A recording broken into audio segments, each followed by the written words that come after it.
सहनाववतु सहनौ भुनक्तु सह वीर्यङ्करवावहै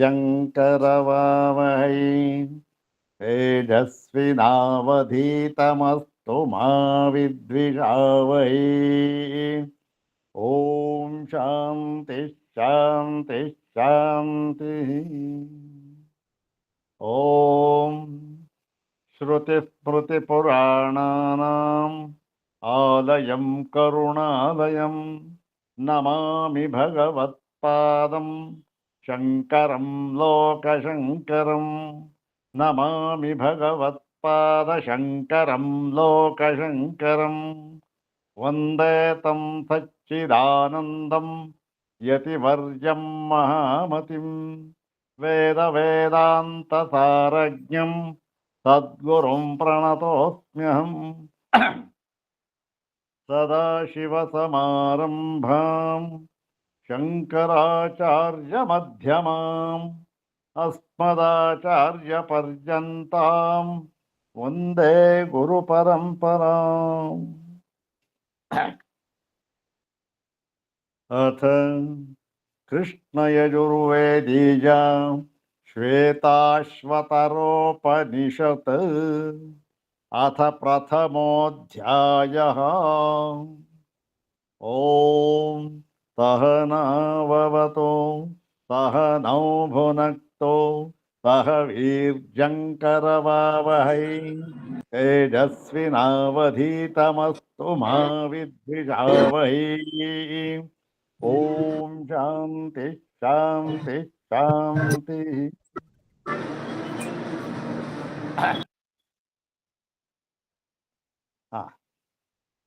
अथ कृष्णयजुर्वेदीया श्वेताश्वतरोपनिषत् प्रथमोऽध्यायः। ಕೃಷ್ಣ ಯಜುರ್ವೇದದಲ್ಲಿ ಈ ಶ್ವೇತಾಶ್ವತರ ಅಂತಕ್ಕಂಥದ್ದು ಒಂದು ಉಪಶಾಖೆ ಅಂತ ಹೇಳ್ತಾರೆ. ಆ ಶ್ವೇತಾಶ್ವತರ ಉಪಶಾಖೆಯಲ್ಲಿ ಬಂದಿರತಕ್ಕಂತಹ ಒಂದು ಉಪನಿಷತ್ತು ಶ್ವೇತಾಶ್ವತರೋಪನಿಷತ್ತು. ಇದಕ್ಕೆ ಶ್ವೇತಾಶ್ವತರೋಪನಿಷತ್ತು ಎಂಬ ಹೆಸರು ಬಂದಿರತಕ್ಕಂಥದ್ದು ಈ ಒಂದು ಗ್ರಂಥ ಭಾಗದ ಪ್ರಧಾನ ಈ ಗುರು ಆಚಾರ್ಯ ಅಂತ ಹೇಳ್ತಕ್ಕಂತಹ ಶ್ವೇತಾಶ್ವತರ ಎಂಬುವನಿಂದ ಇದನ್ನ ಈ ಒಂದು ಗ್ರಂಥದಲ್ಲಿ ಕೊನೆಯಲ್ಲಿ ಹೇಳಿದೆ. ಶ್ವೇತಾಶ್ವತರ ಋಷಿಯಿಂದ ಬಂದಿರತಕ್ಕಂತಹ ಈ ಉಪನಿಷತ್ತು. ಆದ್ದರಿಂದ ಈ ಶ್ವೇತಾಶ್ವತರೋಪನಿಷತ್ತು ಅಂತ ಹೆಸರಾಗಿದೆ. ಮತ್ತೆ ಅದಕ್ಕೆ ಬೇರೆಯ ಒಂದು ಅರ್ಥ ಅಂತಂತಲೂ ಇದೆ. ಶ್ವೇತ ಅಂತಕ್ಕಂಥದ್ದು ಬಿಳಿಯದು, ಅಶ್ವತರ ಅಂತಕ್ಕಂಥದ್ದು ಈ ಕುದುರೆಯ ಒಂದು ಅವಾಂತರ ಒಂದು ಪ್ರಭೇದ. ಈ ಅದನ್ನು ಕನ್ನಡದಲ್ಲಿ ಹೆಸರುಗತ್ತೆ ಅಂತ ಒಂದು ಹೇಳ್ತಾರೆ, ಪ್ರಾಣಿ ಅದು ಅಂತ ಹೇಳ್ಬಿಟ್ಟು ಅದಕ್ಕೆ ಬೇರೆ ಬೇರೆ ಅರ್ಥ ಎಲ್ಲ ಮಾಡ್ತಾರೆ. ಅದೇನು ಬೇಡ. ಯಾಕೆ ಅಂತಂದ್ರೆ ಇಲ್ಲಿ ಶ್ವೇತ ಅಂತ ಹೇಳಿರುವಾಗ ಈ ನಾವು ಬಿಳಿ ಅಂತ ಅರ್ಥ ಮಾಡಿದ್ರೆ ಅದನ್ನ ಈ ಯಾವುದಕ್ಕೆ ಬೇಕಾದ್ರೂ ಹೊಂದಿಸ್ಕೊಳ್ಬಹುದು. ಅಜಾಮೇಕಾಂ ಲೋಹಿತ ಶುಕ್ಲ ಕೃಷ್ಣಾಂ ಅಂತ ಹೇಳಿ ಅಜಾಮೇಕಾಂ ಈ ಒಂದು ಶುಕ್ಲ ಈ ಸಾಂಖ್ಯ ದರ್ಶನಕ್ಕೂ ಕೂಡ ಇದು ಹೊಂದುತ್ತೆ. ಯಾವ ಅರ್ಥನೂ ಬೇಡ. ಈ ಶ್ವೇತಾಶ್ವೇತರ ಅಂತನ್ನುವ ಋಷಿಯಿಂದ ಅವನಿಂದ ಪ್ರಣೀತವಾಗಿರತಕ್ಕಂತಹ ಈ ಒಂದು ಉಪನಿಷತ್ತು ಇದು ಯಾವ ಒಂದು ವೇದದ ಶಾಖೆಯಲ್ಲಿದೆ ಅಂತಂದ್ರೆ ಕೃಷ್ಣ ಯಜುರ್ವೇದದ ಶಾಖೆಯಲ್ಲಿದೆ. ಕೃಷ್ಣ ಯಜುರ್ವೇದ ಅದರಲ್ಲಿ ಅಡಕವಾಗಿರತಕ್ಕಂತಹ ಭಾಗ ಇದು. ನೋಡಿ, ಕೃಷ್ಣ ಯಜುರ್ವೇದದಲ್ಲಿ ಪ್ರಧಾನವಾಗಿ ನಮಗೆ ಈ 3 ಶಾಖೆಗಳು ಕಂಡು ಬರುತ್ತವೆ. ಒಂದು ತೈತ್ತಿರೀಯ ಶಾಖೆ, ಮತ್ತೊಂದು ಕಠ ಅಥವಾ ಕಾಠಕ ಶಾಖೆ, ಇದು ಶ್ವೇತಾಶ್ವತರ 3ನೇ ಶಾಖೆ. ಇದು ಯಾವುದು? ಕೃಷ್ಣ ಯಜುರ್ವೇದದ ಒಂದು ಪ್ರಭೇದ. ಮತ್ತೆ ಪುನಃ ಈ ಯಜುರ್ವೇದ ಅಂತಕ್ಕಂಥದ್ದು ಶುಕ್ಲ ಕೃಷ್ಣ ಎಂಬುದಾಗಿ ಎರಡಾಗಿ ವಿಂಗಡಿಸಲ್ಪಟ್ಟಿದೆ. ಶುಕ್ಲಂ ಕೃಷ್ಣಮಿತಿ ದ್ವೇಧ ಯಜುಶ್ಚ ಸಮುದಾಹೃತಂ ಕೃಷ್ಣಂ ಶುಕ್ಲಂ ವಾಜಸನಂ ಜ್ಞೇಯಂ ಕೃಷ್ಣಂತು ತೈತ್ತಿರೀಯಕಂ. ಶುಕ್ಲಂ ವಾಜಸನಂ ಜ್ಞೇಯಂ ಕೃಷ್ಣಂತು ತೈತ್ತಿರೀಯಕಂ ಅಂತ.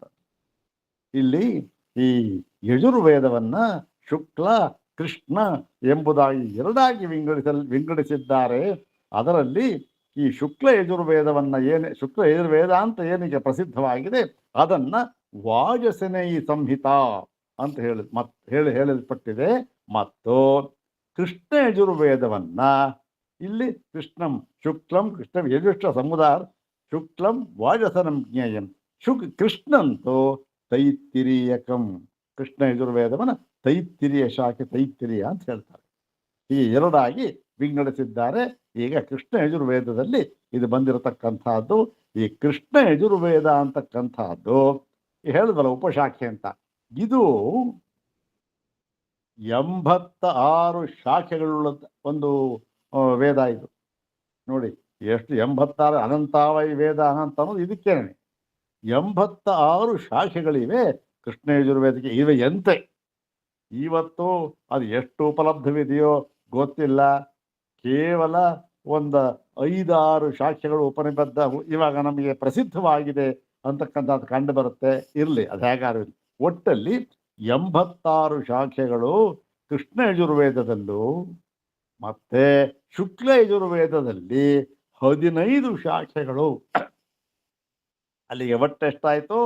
ಒಟ್ಟು ಯಜುರ್ವೇದದಲ್ಲಿ 101 ಶಾಖೆಗಳು. ಯಜುರ್ವೇದನೇ ಅಗಾಧ ಪ್ರಮಾಣ, ಅಲ್ಲೇ ಬೇಕಾದಷ್ಟು ವಿಷಯಗಳು, ಏನು ಸಮುದ್ರ ಅದು. ಅದರಲ್ಲಿ 101 ಶಾಖೆಗಳಿವೆಯಂತೆ. ನೋಡಿ, ಅಷ್ಟು ಅನಂತವಾಗಿರತಕ್ಕಂಥ ಒಂದು ವೇದ ಭಾಗ ಇದು. ಇರಲಿ, ಇದರಲ್ಲಿ ಕೃಷ್ಣ ಯಜುರ್ವೇದದ 86 ಶಾಖೆಗಳಲ್ಲಿ ಈ ಒಂದು ಶ್ವೇತಾಶ್ವತರ ಎಂಬತಕ್ಕಂಥ ಉಪಶಾಖೆಯಲ್ಲಿ ಪಠಿತವಾಗಿರತಕ್ಕಂಥ ಉಪನಿಷತ್ತು ಇದು. ಅದ್ಭುತವಾದ ರಚನೆ, ಅದ್ಭುತವಾಗಿ ಚೆನ್ನಾಗಿದೆ. ಮತ್ತು ಈ ಜ್ಞಾನ ಭಾಗ ಮತ್ತು ಕರ್ಮ ಭಾಗ, ಉಪಾಸನಾ ಭಾಗ ಎಲ್ಲವನ್ನೂ ಕೂಡ ಇದರಲ್ಲಿ ಅಡಕ ಮಾಡಿದ್ದಾರೆ. ಮತ್ತೆ ಇದಕ್ಕೆ ಈ 6 ಅಧ್ಯಾಯಗಳಿರತಕ್ಕಂಥ ಈ ಒಂದು ಉಪನಿಷತ್ತಿದು 6 ಅಧ್ಯಾಯಗಳಿವೆ ಇದರಲ್ಲಿ. ಇದಕ್ಕೆ ಆಚಾರ್ಯ ಶಂಕರ ಭಗವತ್ಪಾದರು ಬರೆದಿರತಕ್ಕಂತಹ ಭಾಷ್ಯ ಎಂಬುದನ್ನು ನಾವು ಮುಂದೆ ಏನು ಇಟ್ಕೊಂಡಿದ್ದೇವೆ ಅದು ಎಂಬುದಾಗಿ ಅದು ಪ್ರಸಿದ್ಧವಾಗಿದೆ, ಅದು ಉಪಲಬ್ಧವಾಗಿದೆ. ಶಾಂಕರ ಭಾಷ್ಯ ಅಂತ ಇದಕ್ಕೆ ಇದೆ ಅಂತಕ್ಕಂಥದ್ದು ನಮ್ಮ ಮುಂದೆ ಇರತಕ್ಕಂಥ ಗ್ರಂಥ ಇದು. ಆದರೆ ಇದು ಶಂಕರ ಭಗವತ್ಪಾದರು ನಮಗೆ ಅನುಗ್ರಹಿಸಿರತಕ್ಕಂಥ ಭಾಷ್ಯಗಳು, ಉಪನಿಷತ್ ಭಾಷ್ಯಗಳು ಎಷ್ಟು 10 ಎಂಬುದಾಗಿ ಅದು ಸರ್ವ ವಿದಿತವಾಗಿದೆ. ಆವಾಗ ಏನಾಗುತ್ತೆ, ಇದು 11ನೇದಾಗುತ್ತೆ. ಇನ್ನು ಕೌಶಿತಕಿಗೂ ಇದೆ ಅಂತಂತಾರೆ, ಅದು 12 ಆಗುತ್ತೆ. ಇರಲಿ, ಈಗ ಇದನ್ನ ಈ ಶಂಕರ ಭಗವತ್ಪಾದರದೋ ಅಲ್ಲವೋ ಅಂತಕ್ಕಂಥದ್ದು ಯಾವ ರೀತಿಯಿಂದ ನಮಗೆ ಗೊತ್ತಾಗುತ್ತೆ? ನಾವು ಇದನ್ನ ಓಹೋ ಈ ಗ್ರಂಥ ಇಂಥವರದ್ದು ಎಂಬುದಾಗಿ ನಿರ್ಣಯ ಮಾಡುವಷ್ಟು ಸಾಮರ್ಥ್ಯ ನಮಗಿದೆಯಾ ಎಂಬತಕ್ಕಂಥ ಪ್ರಶ್ನೆ ಬಂದಾಗ ಬೇರೆಯ ಒಂದು ಸಾಂಪ್ರದಾಯಿಕವಾದ ಭಾಗಗಳಿಗೆ ಹೋಗೋದು ಬೇಡ. ಆದರೆ ಎಲ್ಲರಿಗೂ ಗೊತ್ತಿರತಕ್ಕಂತಹ, ನಿಮಗೆ ಪ್ರತಿಯೊಬ್ಬರಿಗೂ ಗೊತ್ತಿರತಕ್ಕಂತಹ ಒಂದು ಏನು ಭಾಷಾ ಶೈಲಿ ಅಂತ ಬಂದಿದೆ ನೋಡಿ. ಅದಕ್ಕೇನು ಸ್ವಲ್ಪ ಪಾಂಡಿತ್ ಬೇಕು, ಇಲ್ಲ ಅಂತಲ್ಲ. ಆದರೂ ಕೂಡ ಅದನ್ನ ಭಾಷಾ ಶೈಲಿಯನ್ನ ನಾವು ಹೋಲಿಸಿ ನೋಡುವುದಕ್ಕೆ ಯಾವ ಒಂದು ಈ ಒಂದು ತತ್ವದ ಒಂದು ನಮಗೆ ಈ ತತ್ವ ವಿಚಾರದಲ್ಲಿ ಇದಮಿತ್ತಂ ಎಂದು ನಿರ್ಣಯ ಮಾಡತಕ್ಕಂಥ ಸಾಮರ್ಥ್ಯ ಏನು ಬೇಕಾಗೋದಿಲ್ಲ. ತತ್ವ ನಿರ್ಣಯ ಮಾಡತಕ್ಕಂಥ ಸಾಮರ್ಥ್ಯ ಅದೇನು ಬೇಕಾಗಲ್ಲ. ಇದು ಶೈಲಿ, ಗ್ರಂಥ ಶೈಲಿ, ಮತ್ತೆ ಈ ಗ್ರಂಥದಲ್ಲಿ, ಈ ಭಾಷ್ಯದಲ್ಲಿ ಯಾವ ಯಾವುದನ್ನ, ಯಾವ ಯಾವ ಗ್ರಂಥಗಳನ್ನ ಪ್ರಮಾಣವಾಗಿ ತೆಗೆದುಕೊಂಡಿದ್ದಾರೆ. ಎರಡನೇದು, ಯಾಕೆ ನಾವು ಶಾಂಕರ ಭಾಷ್ಯಗಳಲ್ಲಿ ನೋಡಿದ್ದೇವೆ, ಸಾಮಾನ್ಯವಾಗಿ ಶಂಕರ ಭಗವತ್ಪಾದರು ತಾವು ಸಿದ್ಧ ಮಾಡಬೇಕಾದಾಗ ಸಿದ್ಧಾಂತವನ್ನ ಪ್ರಮಾಣ ವಾಕ್ಯವನ್ನಾಗಿ ಎಲ್ಲಿ ತಗೊಂಡಿದ್ದಾರೆ ಅಂತಕ್ಕಂಥದ್ದು ನಮಗೆಲ್ಲ ಗೊತ್ತಿದೆ. ಋಗ್ವೇದ, ಯಜುರ್ವೇದ, ಸಾಮವೇದ, ಅಥರ್ವವೇದ, ವ್ಯಾಕರಣಶಾಸ್ತ್ರ, ತರ್ಕಶಾಸ್ತ್ರ, ಮೀಮಾಂಸಾಶಾಸ್ತ್ರ, ಮತ್ತೆ ಭಗವದ್ಗೀತೆ, ಮತ್ತೆ ಪುರಾಣ, ವಿಷ್ಣು ಪುರಾಣ, ಸ್ಕಂದ ಪುರಾಣ ಮುಂತಾದವು. ಮತ್ತೆ ಈ ಸೂತ ಸಂಹಿತೆಯಲ್ಲೂ ಕೂಡ ಎಷ್ಟೋ ವಾಕ್ಯಗಳು ತಗೊಂಡು ಆ ಅರ್ಥವನ್ನು ಕೊಡ್ತಕ್ಕಂಥ ವಾಕ್ಯಗಳು ಪ್ರಮಾಣವನ್ನಾಗಿ ತೆಗೆದುಕೊಂಡಿದ್ದಾರೆ ಆಚಾರ್ಯರು. ಇಷ್ಟೆಲ್ಲ ಗ್ರಂಥಗಳನ್ನು ಪ್ರಮಾಣವನ್ನಾಗಿ ತೆಗೆದುಕೊಂಡಿದ್ದಾರೆ. ಆದರೆ ಈ ಗ್ರಂಥದಲ್ಲಿ ಪ್ರಕೃತ ಶ್ವೇತಾಶ್ವತರ ಉಪನಿಷತ್ತಿನಲ್ಲಿ ಯಾವುದನ್ನು ಪ್ರಮಾಣವಾಗಿ ತೆಗೆದುಕೊಂಡಿದ್ದಾರೆ ಅನ್ನೋದನ್ನು ನಾವು ಹೋಲಿಸಿ ನೋಡ್ಬೋದು. ನೋಡಿದಾಗ ಏನು ಗೊತ್ತಾಗುತ್ತೆ, ಅಯ್ಯೋ ಹೌದಲ್ವೇನಪ್ಪ, ಇಲ್ಲಿ ಪ್ರಮಾಣ ವಾಕ್ಯವನ್ನು ತೆಗೆದುಕೊಂಡಿದ್ದಾರಲ್ಲ, ಇದನ್ನ ಶಂಕರ ಭಗವತ್ಪಾದರದು ಎಂಬುದಾಗಿ ಪ್ರಸಿದ್ಧವಾಗಿರತಕ್ಕಂತಹ ಈ ಒಂದು ಉಪನಿಷತ್ ಭಾಷ್ಯಗಳಲ್ಲಾಗಲಿ ಅಥವಾ ಪ್ರಸ್ಥಾನತ್ರಯ ಭಾಷ್ಯಗಳಲ್ಲಾಗಲಿ ಈ ಒಂದು ಪ್ರಮಾಣ ವಾಕ್ಯ ನಮಗೆ ಕಂಡು ಬರೋದಿಲ್ವಲ್ಲ. ಈ ಪ್ರಮಾಣ ವಾಕ್ಯವೇ ಇಲ್ಲ. ಈ ಗ್ರಂಥ ಭಾಗ ಯಾವ ಗ್ರಂಥ ಭಾಗದಿಂದ ತೆಗೆದುಕೊಂಡಿದ್ದಾರೋ ಆ ಗ್ರಂಥ ಭಾಗದಿಂದ ಬೇರೆ ಕಡೆಯಲ್ಲಿ ಸಿಕ್ಕೋದಿಲ್ವಲ್ಲ. ಅವರ ಗ್ರಂಥ ಭಾಗ ಅವ್ರನ್ನ ತೆಗೆದುಕೊಂಡಿಲ್ವಲ್ಲ ಅಲ್ಲಿಂದ. ಇಂಥವೆಲ್ಲ ನಮಗೆ ಗೊತ್ತಾಗ್ತಕ್ಕಂಥ, ನಮಗೆ ಗೊತ್ತಾಗ್ತಕ್ಕಂಥ. ಇದರ ಮೂಲಕ ನಾವು ಹೋಲಿಸಿ ನೋಡಿ, ಇದು ಓಹೋ ಆಚಾರ್ಯ ಕೃತವೋ ಇಲ್ಲ ಅಲ್ಲವೋ ಎಂಬತಕ್ಕಂಥದ್ದನ್ನು ನಾವು ನಿರ್ಣಯಿಸಬಹುದು. ಏನು ಅಂಥ ಪಾಂಡಿತ್ಯ ಎನ್ನುವುದನ್ನು ಬೇಕಾಗೋದಿಲ್ಲ, ಬೇಕು ತತ್ವ ನಿರ್ಣಯಕ್ಕೆ ಬೇಕು. ಅದರ ತತ್ವ ನಿರ್ಣಯಕ್ಕೆ ಬಂದಾಗ ನೋಡೋಣ. ಆದರೆ ರಚನೆ ಇದೆಯಲ್ಲ, ಇದು ಭಗವತ್ಪಾದೋ ಇಲ್ಲವೋ ಅಂತ ನೋಡಬೇಕಾದ್ರೆ ನಮಗೆ ಇರ್ತಕ್ಕಂಥ ಒಂದು ಸೀಮಿತವಾದ ಒಂದು ನಾಲೆಡ್ಜ್ ಅಂತ ಏನು ಹೇಳ್ತೀವಿ, ಅದರ ಬಹುಶಃ ಅದರಿಂದಲೂ ಕೂಡ ನಾವು ತಿಳಿದುಕೊಳ್ಬಹುದು. ಮತ್ತೊಂದು ವಿಚಾರ ನೋಡಿ, ನಾವು ಈಗಾಗಲೇ ಶಾಂಕರ ಭಾಷ್ಯವನ್ನ ಸ್ವಲ್ಪ ಮಟ್ಟಿಗೆ ನೋಡಿದ್ದೇವೆ, ಮತ್ತೆ ಅಧ್ಯಯನ ಮಾಡಿದ್ದೇವೆ. ಅದರಲ್ಲಿ ಎಷ್ಟೋ ಸರಿ ನಾವು ಇದನ್ನು ಅಧ್ಯಯನ ಮಾಡಲು ಹೇಳಿದ್ದೇವೆ, ಎಷ್ಟು ಲಲಿತವಾದ ಭಾಷೆಯ ಆಚಾರ್ಯಗಳು. ಮತ್ತೆ ಸ್ವಲ್ಪ ಸಂಸ್ಕೃತದ ಒಂದು ಜ್ಞಾನ, ಭಾಷಾ ಜ್ಞಾನ ಇದ್ದವನಿಗೂ ಕೂಡ ಅರ್ಥವಾಗತಕ್ಕಂಥದ್ದು. ಮತ್ತೆ ವಾಕ್ಯಗಳ ರಚನೆ ಇದೆಯಲ್ಲ, ಅದು ಏನು ಸಂಸ್ಕೃತದಲ್ಲಿ ನೋಡಿ ವಾಕ್ಯ ರಚನೆ ಹೇಗಿರುತ್ತೆ ಅಂದರೆ, ಒಂದು ಪೇಜು, ಒಂದು ದೊಡ್ಡ ಬುಕ್ಕು, ಇವಾಗ ಒಂದು ಡಮ್ಮಿ ಮನೆ ಬುಕ್ ತಗೊಂಡ್ರೆ ಅಲ್ಲಿ ಮೊದಲಿನಿಂದ ಪ್ರಾರಂಭ ಮಾಡಿದ್ರೆ ಬೇಕಾದರೆ 2 ಪೇಜು ಒಂದೇ ವಾಕ್ಯ ಬರೀಬಹುದು, ಸಿಕ್ಕುತ್ತೆ ನಮಗೆ. ಏನೋ ಎಲ್ಲೂ ಫುಲ್ ಸ್ಟಾಪೇ ಇಲ್ದೇನೆ ಒಂದು ಪೇಜು ಪೂರ್ತಿಯಾಗಿ ನೋಡಿ, ಇನ್ನೂ ಒಂದು ಪೇಜ್ ಪೂರ್ತಿಯಾಗುವಷ್ಟು ದೊಡ್ಡ ವಾಕ್ಯವು ಕೂಡ ನಮಗೆ ಸಿಕ್ಕುತ್ತೆ. ಉದಾಹರಣೆಗೆ ಈ ಬಾಣಭಟ್ಟನ ಕಾದಂಬರಿ ಅಂತ ಇದೆ, ಪ್ರಸಿದ್ಧವಾದ ಒಂದು ಕಾದಂಬರಿ. ಅವನದು ಅದ್ಭುತವಾದ ಶೈಲಿ, ಬಾಣ ಮಹಾಕವಿ. ಅವನ ಒಂದು ಶೈಲಿ ಈ ಥರ ಉದ್ದುದ್ದ ಸೆಂಟೆನ್ಸಸ್. ಅದನ್ನು ನೋಡಿದಾಗ ಆ ಮೂಲಕವನ್ನು ನಾವು ಪರಿಶೀಲಿಸ್ಬೋದು. ಓಹೋ, ಇಲ್ಲಿ ಹೇಗಿದೆ ಸೆಂಟೆನ್ಸು, ನಾವು ಬೇರೆ ಭಾಷೆ ನೋಡಿದ್ದೀವಲ್ಲ ಅಲ್ಲಿ ಹೇಗಿದೆ, ಇಂಥವೆಲ್ಲ ಪರಿಶೀಲನೆ ಮಾಡಿ ನೋಡಿದಾಗ ನಮಗೆ ಗೊತ್ತಾಗುತ್ತೆ. ನೋಡೋಣ, ಸಾಧ್ಯವಾದ ಮಟ್ಟಿಗೆ ನಮ್ಮ ಜ್ಞಾನ ಎಷ್ಟರ ಮಟ್ಟಿಗೆ ನಮ್ಮ ಜ್ಞಾನದ ವ್ಯಾಪ್ತಿ ಇದೆಯೋ ಅಷ್ಟರ ಮಟ್ಟಿಗೆ ನೋಡಿ ತಿಳ್ಕೊಳ್ಳೋಣ. ಮತ್ತೆ ಸಿದ್ಧಾಂತ ಭಾಗಕ್ಕೆ ಬಂದಾಗ ಏನು ಯಾವ ಒಂದು ವ್ಯತ್ಯಾಸ ಅಂತಕ್ಕಂಥದ್ದು ಇಲ್ಲಿ ಅಂಥದ್ದು ಕಂಡು ಬರೋದಿಲ್ಲ. ಸಿದ್ಧಾಂತ ಭಾಗದಲ್ಲಿ ಅಂಥ ದೊಡ್ಡ ವ್ಯತ್ಯಾಸ ಯಾವುದೇನೂ ಕಂಡು ಬರೋದಿಲ್ಲ. ಯಾವುದೋ ಒಂದು ಈ ಪ್ರಾಸಂಗಿಕ ಸಿದ್ಧಾಂತದಲ್ಲಿ ಕಂಡು ಬರಬಹುದು, ಆದರೆ ಪ್ರಧಾನ ಸಿದ್ಧಾಂತದಲ್ಲಿ ಯಾವ ಒಂದು ವ್ಯತ್ಯಾಸವೂ ನಮಗೆ ಕಂಡು ಬರೋದಿಲ್ಲ. ಅಲ್ಲಿ ಏನಿದೆಯೋ ಬೇರೆ ಭಾಷೆಗಳಲ್ಲಿ ಅದೇ ಸಿದ್ಧಾಂತ ಇಲ್ಲೂ ಇರ್ತಕ್ಕಂಥದ್ದು. ಆದ್ದರಿಂದ ಅದು ನಮಗೆ ಮುಖ್ಯ. ಅದರ ಜೊತೆಗೆ ಇದನ್ನು ಕೂಡ ನೋಡಿ ಸ್ವಲ್ಪ ಎಷ್ಟರ ಮಟ್ಟಿಗೆ ಆಗುತ್ತೋ ಅಷ್ಟರ ಮಟ್ಟಿಗೆ ನಾವು ತಿಳ್ಕೊಳ್ಳೋದಕ್ಕೆ ಪ್ರಯತ್ನ ಮಾಡೋಣ. ಈಗ ಮೊಟ್ಟ ಮೊದಲಿಗೆ ಈ ಶ್ವೇತಾಶ್ವತರೋಪನಿಷತ್ತನ್ನ ಪ್ರಾರಂಭ ಮಾಡುವ ಅದರ ಭಾಷ್ಯವನ್ನು ಪ್ರಾರಂಭ ಮಾಡುವಾಗ ಆಚಾರ್ಯರೇನು ಮಾಡಿದ್ದಾರೆ ನೋಡಿ. 10 ಉಪನಿಷತ್ತುಗಳನ್ನ ನಾವು ನೋಡಿದಾಗ ಒಂದು ಸ್ವಲ್ಪ ಉಪೋದ್ಘಾತ ಅಂತ ಬರ್ತಿರ್ತಾರೆ. ಹೌದು ತಾನೆ? ಯಾವುದು ಪೀಠಿಕೆ ಅನ್ಬೋದು, ಅಥವಾ ಪ್ರಸ್ತಾವನಂ ಅಂತ ಹೇಳ್ಬೋದು, ಇಂತ ಏನು ಬೇಕಾದ್ರೂ ಹೇಳ್ಬೋದು. ಅದಕ್ಕೆ ಉಪೋದ್ಘಾತ, ಮೊದಲ ಮಾತು ಅಂತಕ್ಕಂಥದ್ದು. ಅಲ್ಲಿ ಆ ಮೊದಲ ಮಾತು ಉಪೋದ್ಘಾತ ಅಂತ ಅನ್ನೋದರಲ್ಲಿ ಆ ಗ್ರಂಥದಲ್ಲಿ ಅವರು ಭಾಷ್ಯ ಬರೆದಿದ್ದಾರಲ್ಲ, ಅದರಲ್ಲಿ ಬರತಕ್ಕಂತಹ ಪ್ರಧಾನ ಸಿದ್ಧಾಂತವನ್ನ ಅಲ್ಲಿ ಹೇಳಿಬಿಟ್ಟಿರ್ತಾರೆ. ಏನು ಕೇವಲ ನೋಡಿ, ಉಪೋದ್ಘಾತ ನಾವು ನೋಡ್ತಾ ಇದ್ದೀವಲ್ಲ, ಅದರಲ್ಲೆಲ್ಲ ಉಪೋದ್ಘಾತ ಜಾಸ್ತಿ ಇರ್ತಕ್ಕಂಥದ್ದು ಅಂತ ಅನ್ನೋದಲ್ಲಿ ಬ್ರಹ್ಮಸೂತ್ರ ಭಾಷೆಯಲ್ಲೇ ಎಷ್ಟು ಪೇಜು?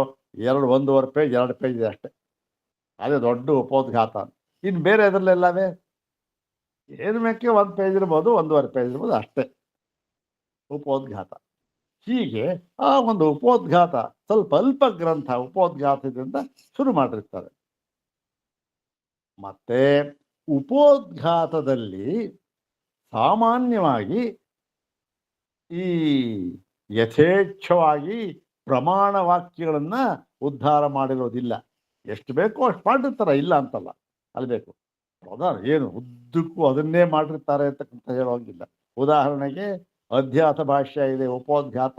ಅದರಲ್ಲಿ ಒಂದಾದರೂ ಕೂಡ ಉಪನಿಷದ್ ವಾಕ್ಯ ಆಗಲಿ, ಭಗವದ್ಗೀತಾ ವಾಕ್ಯ ಆಗಲಿ, ವೇದವಾಕ್ಯ ಆಗಲಿ ಯಾವುದೂ ಇಲ್ಲ. ಒಂದೇ ಒಂದು ವಾಕ್ಯ, ಒಂದು ಅಕ್ಷರವೂ ಇಲ್ಲ. ಪೂರ್ತಿಯಾಗಿ ಅವರ ಸ್ವತಂತ್ರ ರಚನೆ, ಅದು ಎಲ್ಲೂ ಇಲ್ಲ. ಅಲ್ಲೇ ಸಿದ್ಧ ಮಾಡಿ ಹೇಳಿಬಿಟ್ಟಿದ್ದಾರೆ. ಅವರ ಸಿದ್ಧಾಂತವನ್ನ ಪಿಂಡೀಕರಿಸಿ ಹೇಳಿಬಿಟ್ಟಿದ್ದಾರೆ ಅಲ್ಲಿ. ಆ ಒಂದು ಶೈಲಿ ಭಗವತ್ಪಾದರು. ಈಗ ನೋಡೋಣ, ನಮ್ಮ ಕೈ ಎಷ್ಟಾಗುತ್ತೋ ಅಷ್ಟು ಅದನ್ನು ನೋಡಿ ಸಿದ್ಧಾಂತ ಭಾಗ ಬಂದಾಗ ಏನೂ ವ್ಯತ್ಯಾಸ ಇಲ್ಲ, ಒಂದೇ.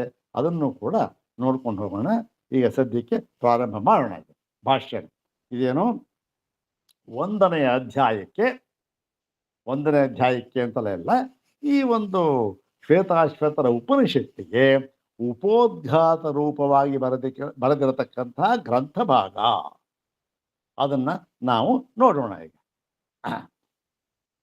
ಶುರು ಮಾಡೋಣ. ಓಂ ಶ್ರೀಮಚ್ಛಂಕರ ಭಗವತ್ ಪೂಜ್ಯಪಾದ ಮಹಾಸದ್ಗುರುಭ್ಯೋ ನಮಃ. ಶ್ರೀ ಸಚ್ಚಿದಾನಂದೇಂದ್ರ ಸರಸ್ವತಿ ಸದ್ಗುರುಭ್ಯೋ ನಮಃ. ನೋಡಿ, ಶುರು ಮಾಡ್ತೇನೆ. ಪುಸ್ತಕ ಇದ್ರೆ ನೋಡ್ಕೋಬಹುದು, ಏನು ತೊಂದರೆ ಇಲ್ಲ. ಪ್ರಥಮೋಧ್ಯಾಯ ಶ್ವೇತಾಶ್ವತರೋಪನಿಷತ್ ಇದಂ ವಿವರಣಂ ಅಲ್ಪಗ್ರಂಥಂ ಬ್ರಹ್ಮ ಜಿಜ್ಞಾಸೂನಾಂ ಸುಖಾವಬೋಧಾಯ ಆರಭ್ಯತೆ. ಸುಲಭವಾಗಿದೆ ಸೆಂಟೆನ್ಸ್, ಸರಿಯಾಗಿದೆ. ಏನು? ಶ್ವೇತಾಶ್ವತರೋಪನಿಷತ್. ಈ ಶ್ವೇತಾಶ್ವತರೋಪನಿಷತ್ತು ಎಂಬತಕ್ಕಂತಹ ಈ ಗ್ರಂಥ ಇದೆ, ಉಪನಿಷತ್ತು. ಅದು ಇದಂ ವಿವರಣಂ ಅಲ್ಪಗ್ರಂಥಂ. ಆ ಒಂದು ಉಪನಿಷತ್ತಿಗೆ ನಾವು ಈಗ ಬರೆಯುತ್ತಿರುವಂತಹ ಒಂದು ವಿವರಣ ವ್ಯಾಖ್ಯಾನ ಪೂರ್ವಕವಾದ ಒಂದು ಗ್ರಂಥ. ಅದು ಎಷ್ಟಿದೆ ಅಂದ್ರೆ ಅಲ್ಪ ಗ್ರಂಥಂ. ಹೇಳ್ತಿದ್ರೆ ಅಲ್ಪ ಗ್ರಂಥ ಅಂತ. ನಾವು ಸಂಕ್ಷೇಪವಾಗಿ ಈ ಶ್ವೇತಾಶ್ವತರೋಪನಿಷತ್ತಿನಲ್ಲಿ ಏನು ಹೇಳಿದೆ ಎನ್ನುವುದನ್ನ ಸಂಕ್ಷೇಪವಾಗಿ ಈಗ ವ್ಯಾಖ್ಯಾನ ಮಾಡಿ ತಿಳಿಸಿಕೊಡುತ್ತಿದ್ದೇವೆ. ಇದೇನಿದು?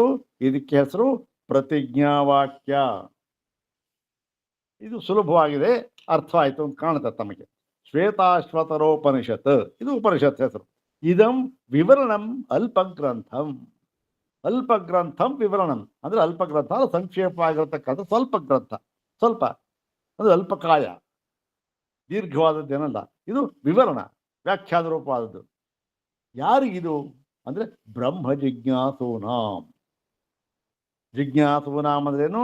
ಜ್ಞಾತುಂ ಇಚ್ಛೂನಾಂ. ಜ್ಞಾತುಂ ಇಚ್ಛೂನಾಂ. ಯಾರು ಯಾವುದನ್ನ ಜ್ಞಾತುಂ ಇಚ್ಛೂನಾಂ? ಕಿಂ ತತ್ ಅಂದ್ರೆ ಬ್ರಹ್ಮ. ಅಂದ್ರೇನು? ಈ ಬ್ರಹ್ಮವನ್ನ ತಿಳಿದುಕೊಳ್ಳಬೇಕು. ಎಂಬ ಇಚ್ಛೆಯುಳ್ಳವರನ್ನ ಕುರಿತು ಈ ಗ್ರಂಥ ಅಲ್ಪ ಗ್ರಂಥ ಬರಿತಾ ಇದ್ದೇವೆ. ಇದು ಯಾತಕ್ಕೋಸ್ಕರ ಅಂದ್ರೆ ಅವರಿಗೆ, ಆ ಜಿಜ್ಞಾಸುಗಳಿಗೆ ಸುಖಾವಬೋಧಾಯ, ಅವರಿಗೆ ಸುಖಾವಬೋಧಾಯ, ಬಹಳ ಸುಲಭವಾಗಿ ಅರ್ಥವಾಗುವ ರೀತಿಯಲ್ಲಿ ಅವರಿಗೆ ಅರ್ಥ ಆಗ್ಬೇಕದು, ಅರ್ಥಬೋಧ ಆಗ್ಬೇಕದು, ತಲೆ ಹತ್ತಬೇಕು. ಹಾಗೆ ನಾವು ಈ ವಿವರಣ ಗ್ರಂಥವನ್ನ ಆರಭ್ಯತೆ, ಪ್ರಾರಂಭ ಮಾಡುತ್ತಿದ್ದೇವೆ. ಇದು ಈ ವಾಕ್ಯ ನೋಡಿ ಸುಲಭವಾಗಿದೆ, ಚೆನ್ನಾಗಿದೆ, ಏನಿಲ್ಲ. ಈಗ ಮುಂದಿನ ವಾಕ್ಯ ನೋಡೋಣ. ಏನು ಇದ್ರಲ್ಲಿ ಏನು ಅಡಕವಾಗಿರ್ತಕ್ಕಂಥದ್ದು ಅಂತ ವಿಷಯವನ್ನು ಹೇಳ್ತಾ ಇದ್ದಾರೆ ಈ ಎರಡನೇ ವಾಕ್ಯ. ಏನು ನೋಡಿ, ಚಿತ್ ಸದಾನಂದ ಅದ್ವಿತೀಯ ಬ್ರಹ್ಮಸ್ವರೂಪ ಅಪಿ ಆತ್ಮ ಸ್ವಾಶ್ರಯ ಸ್ವವಿಷಯ ಅವಿದ್ಯೆಯ ಸ್ವಾನುಭವಗಮ್ಯಯ ಸಾಭಾಸಯ ಪ್ರತಿಬದ್ಧ ಸ್ವಾಭಾವಿಕ ಅಶೇಷ ಪುರುಷಾರ್ಥ ಪ್ರಾಪ್ತ ಅಶೇಷ ಅನರ್ಥ ಅವಿದ್ಯಾ ಪರಿಕಲ್ಪಿತೈರೇವ ಸಾಧನೈ ಇಷ್ಟಪ್ರಾಪ್ತಿಂಚ ಅಪುರುಷಾರ್ಥಂ ಪುರುಷಾರ್ಥಂ ಮನ್ಯಮಾನಃ ಮೋಕ್ಷಾರ್ಥಂ ಅಲಭಮಾನೋ ಮಕರಾದಿಭಿರಿವ ರಾಗಾದಿಭಿಃ ಇತಸ್ತತಃ ಸಮಾಕೃಷ್ಯಮಾಣಃ ಸುರ ನರ ತಿರ್ಯಗಾದಿ ಪ್ರಭೇದ ಭೇದಿತ ನಾನಾ ಯೋನಿಷು ಸಂಚರನ್ ಕೇನಾಪಿ ಸುಕೃತ ಕರ್ಮಣ ಬ್ರಾಹ್ಮಣಾದ್ಯಧಿಕಾರಿ ಶರೀರಂ ಪ್ರಾಪ್ತಃ ಈಶ್ವರಾರ್ಥ ಕರ್ಮಾನುಷ್ಠಾನೇನ ಅಪಗತ ರಾಗಾದಿ ಮಲಹ ಅನಿತ್ಯತ್ವಾದಿ ದರ್ಶನೇನ ಉತ್ಪನ್ನ ಇಹಾಮೂತ್ರಾರ್ಥ ಭೋಗ ವಿರಾಗ ಉಪೇತ್ಯ ಆಚಾರ್ಯಂ ಆಚಾರ್ಯ ದ್ವಾರೇಣ ವೇದಾಂತ ಶ್ರವಣಾದಿನ ಅಹಂ ಬ್ರಹ್ಮಾಸ್ಮಿ ಇತಿ ಬ್ರಹ್ಮಾತ್ಮ ತತ್ವಂ ಅವಗಮ್ಯ ನಿವೃತ್ತ ಅಜ್ಞಾನ ತತ್ಕಾರ್ಯೋ ವೀತಶೋಕೋ ಭವತಿ. ಓಹೋ, ಹೇಳಬೇಕಾದ್ರೆ ಸುಸ್ತಾಗ್ಬಿಡುತ್ತೆ ಓದಬೇಕಾದ್ರೆ. ನೋಡಿ, ಇಷ್ಟು ಇದಕ್ಕಿದು ಏನು ಇದ್ರ ವಿಷಯವನ್ನು ಹೇಳ್ತಾ ಇದ್ದಾರೆ. ಇಷ್ಟು ದೊಡ್ಡ ವಾಕ್ಯ. ಇದನ್ನೆಲ್ಲ ಸೇರಿಸಿ, ಆ ದೃಷ್ಟಾಂತ ಉಪಮಾನಗಳನ್ನ ಸೇರಿಸಿ ಹೇಳ್ತಾ ಇದ್ದಾರೆ. ಇದನ್ನ ಅರ್ಥ ಮಾಡ್ಕೊಳ್ಬೇಕಾದ್ರೆ ನಾವು ಒಂದೊಂದನ್ನೂ ಕೂಡ ವಿಭಾಗ ಮಾಡಿ ನಾವು ತಿಳ್ಕೊಳ್ಬೇಕು. ನೋಡೋಣ ಏನು ನೋಡಿ ಹೇಳ್ತಾ ಇದ್ದಾರೆ. ಚಿತ್ ಸದಾನಂದ ಅದ್ವಿತೀಯ ಬ್ರಹ್ಮ ಸ್ವರೂಪೋಪಿ ಆತ್ಮ. ಈ ಆತ್ಮನು ಹೇಗಿದ್ದಾನೆ? ಅವನು ಚಿತ್ ಸ್ವರೂಪನಾಗಿದ್ದಾನೆ, ಸದಾನಂದ ಸ್ವರೂಪನಾಗಿದ್ದಾನೆ ಮತ್ತು ಅದ್ವಿತೀಯ ಸ್ವರೂಪನಾಗಿದ್ದಾನೆ. ಹೀಗಿದ್ದರೂ ಕೂಡ, ಇವನ ಸ್ವರೂಪ ಇದು. ಹೀಗಿದ್ದರೂ ಕೂಡ ಏನಾಗಿದೆ? ಸ್ವಾಶ್ರಯ ಸ್ವವಿಷಯ ಅವಿದ್ಯೆಯ ಸ್ವಾನುಭವ ಗಮ್ಯಯ ಸಾಭಾಸಯ. ಇಷ್ಟು ವಿಶೇಷಣ ಕೊಟ್ಬಿಟ್ರು. ಬ್ರಹ್ಮಸ್ವರೂಪ ಇದು, ಚಿದಾನಂದ ಸ್ವರೂಪ, ಅದ್ವಿತೀಯ ಸ್ವರೂಪ. ಹಾಗಿದ್ದರೂ ಕೂಡ ಏನಾಗಿದೆ ಇವತ್ತು ಅಂತಂದ್ರೆ ಸ್ವಾಶ್ರಯ ಸ್ವವಿಷಯ ಅವಿದ್ಯೆಯ, ತನ್ನದೇ ಆಶ್ರಯದಲ್ಲಿರ್ತಕ್ಕಂಥ ತಾನೇ ಅವಿದ್ಯೆಗೆ ಆಶ್ರಯ ಯಾವುದು ಆಶ್ರಯ ಅಂದ್ರೆ ತಾನೇ. ಅಲ್ಲಿ ಏನಾಯ್ತು ಇಲ್ಲಿ ನೋಡಿ, ಇಲ್ಲಿ ಈ ಭಾಷ್ಯಕಾರರು ಅವಿದ್ಯೆಯನ್ನ ಆತ್ಮಾಶ್ರಯ ಅಂತ ಹೇಳಿದಾಗಾಯ್ತು. ಹೌದು ತಾನೆ? ಒಂದೊಂದನ್ನು ಕೂಡ ನಾವು ನೋಟ್ ಮಾಡ್ಕೊಂಡ್ಕೋಬೇಕಿದ್ದ ಇಂಥ ಅಂಶಗಳನ್ನ. ಏನ್ ಹೇಳಿದ್ದಾರೆ ಇಲ್ಲಿ? ಅವಿದ್ಯೆಯನ್ನ ಏನ್ ಹೇಳಿದ್ದಾರೆ? ಸ್ವಾಶ್ರಯ ಅಂತ ಹೇಳಿದ್ದಾರೆ. ಅಂದ್ರೆ ಏನು? ಸ್ವಾಶ್ರಯ ಅಂದ್ರೆ ಆತ್ಮಾಶ್ರಯ, ಅವಿದ್ಯೆ ಆತ್ಮಾಶ್ರಯ ಅಂತ. ಈ ಅವಿದ್ಯೆ ಆತ್ಮಾಶ್ರಯ ಅನ್ನುವುದನ್ನ ಸೂತ್ರ ಭಾಷ್ಯದಲ್ಲಿ ಸಿದ್ಧ ಮಾಡಿದ್ದಾರ ಆಚಾರ್ಯರು ಇಲ್ಲವಾ? ನೋಡಿ, ಇಷ್ಟೆಲ್ಲ ನಾವು ಹೋಲಿಸಿ ಮಾಡಿ ಅದು ನೋಡ್ಬೇಕಾದ್ರೆ ಇದು ಸ್ವಲ್ಪ ದೀರ್ಘವಾದದ್ದು. ಅದು ಸ್ವಲ್ಪ ತಗೊಂಡ್ರೆ ಇಲ್ಲಿ ಈ ಆಚಾರ್ಯರು ಅಲ್ಲಿ ಹೇಳ್ತಾರೆ, ಅಲ್ಲೂ ಇದೇ ಪ್ರಶ್ನೆ ಕೇಳ್ತಾನೆ, ಈ ಅವಿದ್ಯೆಗೆ ಆಶ್ರಯ ಯಾವುದು ಸ್ವಾಮಿ ಅಂತ ಕೇಳಿದಾಗ, ಯಾರಿದಕ್ಕೆ ಆತ್ಮಾಶ್ರಯವೋ ಅಥವಾ ಜೀವಾಶ್ರಯವೋ ಯಾವುದಿದು ಅಂತ ಕೇಳಿದಾಗ, ನೋಡಪ್ಪ ಇದಕ್ಕೆ ನೇರವಾಗಿ ಇಂಥದ್ದೇ ಎಂಬುದಾಗಿ ಆಚಾರ್ಯರು ಎಲ್ಲೂ ಹೇಳುವುದು ಕಂಡು ಬಂದಿಲ್ಲ. ಏನು ಹೇಳಿದ್ದಾರೆ ಅಂತಂದ್ರೆ, ನೋಡಪ್ಪ ಈ ಪ್ರಶ್ನೆ ಅಸಂಗತ. ಆದರೂ ಕೂಡ ನೀನು ಕೇಳ್ತಾ ಇದ್ದೀಯಲ್ಲ, ಅದಕ್ಕೆ ನಾವು ಹೇಳ್ತಾ ಇದ್ದೇವೆ, ಅವಿದ್ಯೆ ಯಾರಿಗೆ, ಯಾರನ್ನ ಆಶ್ರಯಿಸಿದೆ ಅದು ಅಂತ ನೀನು ಕೇಳಿದ್ರೆ, ಯಾರು ಗೊತ್ತೇನೋ ಅವಿದ್ಯೆಗೆ ಆಶ್ರಯ ನೀನೇ. ಯಸ್ತ್ವಂ ಪೃಚ್ಛಸಿ ತಸ್ಯೈವತ ಇತಿ ವದಾಮಹ. ಇದು ಆಚಾರ್ಯ ಹೇಳಿರ್ತಕ್ಕಂಥದ್ದು. ಯಾರು ಈ ಅವಿದ್ಯೆಗೆ ಆಶ್ರಯ ಯಾವುದು ಅಂತ ಕೇಳ್ತಾ ಇದ್ದೀಯಲ್ಲಯ್ಯ, ಆ ಕೇಳ್ತಾ ಇರತಕ್ಕಂಥ ನೀನೇ ಆಶ್ರಯ. ಇದೇನು ಸ್ವಾಮಿ ಇದು, ಕೇಳಿದವನಿಗೆ ತಿರುಗಿಸ್ಬಿಟ್ರಲ್ಲ. ಈಗ ತಾನೇ ಹೇಳಿದ್ರಿ, ನೀನು ಏನು ನಿತ್ಯ ಶುದ್ಧ, ನಿತ್ಯ ಬುದ್ಧ, ನಿತ್ಯ ಮುಕ್ತ ಸ್ವರೂಪ, ನಿನಗೆ ಯಾವ ಒಂದು ಅವಿದ್ಯಾ ಲೇಷವೂ ಇಲ್ಲ ಅಂತ ಈಗ ತಾನೇ ಹೇಳಿದ್ರಲ್ಲ ಸ್ವಾಮಿ ಅಂತ ಕೇಳ್ತಾನೆ ಪೂರ್ವಪಕ್ಷಿ. ಆಗ ಒಂದು ಮಾತು ಹೇಳ್ತಾರೆ, ನೋಡಪ್ಪ ನೀನು ಆ ಥರ ತಿಳ್ಕೊಂಡಿದ್ದಿದ್ರೆ, ಓಹೋ ನಾನು ನಿತ್ಯ ಶುದ್ಧ, ನಿತ್ಯ ಬುದ್ಧ, ನಿತ್ಯ ಮುಕ್ತ ಸ್ವಭಾವದವನು ಅಂತ ನೀನು ತಿಳಿದುಕೊಂಡು ಬಿಟ್ಟೆ ಅಂತ ಆದರೆ, ಅಥವಾ ನೀನು ತಿಳಿದುಕೊಂಡಿದ್ದರೆ ನೀನು ಈ ಪ್ರಶ್ನೆಯನ್ನೇ ಕೇಳುತ್ತಿರಲಿಲ್ಲ. ಇವಾಗ ಕೇಳ್ತಾ ಇದೆಯಲ್ಲ, ಆದ್ದರಿಂದ ಅವಿದ್ಯೆ ಯಾರಿಗೆ ಅಂದರೆ ನಿನಗೆ ಅಂತ ಹೇಳಿದ್ವಿ ಅಷ್ಟೆ. ಹೀಗೆ ಪರೋಕ್ಷವಾಗಿ ಅವರು ಈ ಒಂದು ಆಶ್ರಯವನ್ನು ಹೇಳಿದ್ದಾರೆ. ಇಲ್ಲಿ ಇವರು ಹೇಳ್ತಾ ಇದ್ದಾರೆ, ಬಾಯಿ ಬಿಟ್ಟು ಕಂಠೋಕ್ತವಾಗಿ ಸ್ವಾಶ್ರಯ ಇದು, ಮತ್ತೆ ಸ್ವವಿಷಯ ಅವಿದ್ಯೆಯ. ಅದು ಇದು ಯಾರಿಗೆ ವಿಷಯವಾಗಿದೆ? ತನಗೇ ವಿಷಯವೇ, ತನ್ನಲ್ಲೇ ಆಶ್ರಯ, ತನಗೇ ವಿಷಯ ಅಂದ್ರೇನು? ಇದು ಅವಿದ್ಯೆ ಎಂಬತಕ್ಕಂಥ ಸ್ವತಂತ್ರವಾದ ತತ್ವ ಎಲ್ಲೂ ಇಲ್ಲ. ಇದು ಸರಿಯಾಗಿದೆ, ಇದೇ ಹೇಳ್ತಾ ಸರಿಯಾಗಿದೆ, ಏನು ತೊಂದರೆ ಇಲ್ಲ, ಎಲ್ಲೂ ಇಲ್ಲ. ಏನಿದು ಇದೆ, ನಿನ್ನೆಲ್ಲ ಇದೆ. ಯಾಕೆ ಅಂದರೆ ಅವಿದ್ಯೆ ಅಷ್ಟೇ. ಹೀಗೆ ಮತ್ತು ಸ್ವಾನುಭವಗಮ್ಯಯ ಸಾಭಾಸಯ ಸ ಆಭಾಸಯ ಅಂದರೆ ಈ ಒಂದು ನಿನ್ನ ಅನುಭವಕ್ಕೆ ಬರ್ತಾ ಇರ್ತಕ್ಕಂಥದ್ದು ಇದು. ಏನು? ನಾನು ಜೀವ, ನಾನು ಬದ್ಧನಾಗಿದ್ದೇನೆ, ಓಹೋ ನಾನು ಈ ಶರೀರಿಯಾಗಿದ್ದೇನೆ, ನನಗೆ ಕಾಯಿಲೆ ಬಂತು, ನನಗೆ ಗುಣವಾಯಿತು, ನನಗೆ ದುಡ್ಡು ಬಂತು, ನಾನು ಹೀಗೆ ಎಲ್ಲ ನಿನ್ನ ಅನುಭವಕ್ಕೆ ಬರ್ತಾ ಇದೆಯಲ್ಲ, ಅದಕ್ಕೆ ಅದು ಸ್ವಾನುಭವಗಮ್ಯ. ಈ ಅವಿದ್ಯೆ ಇಲ್ಲ, ಇದು ಹಾಗೆ ತೋರ್ತಾ ಇದೆ.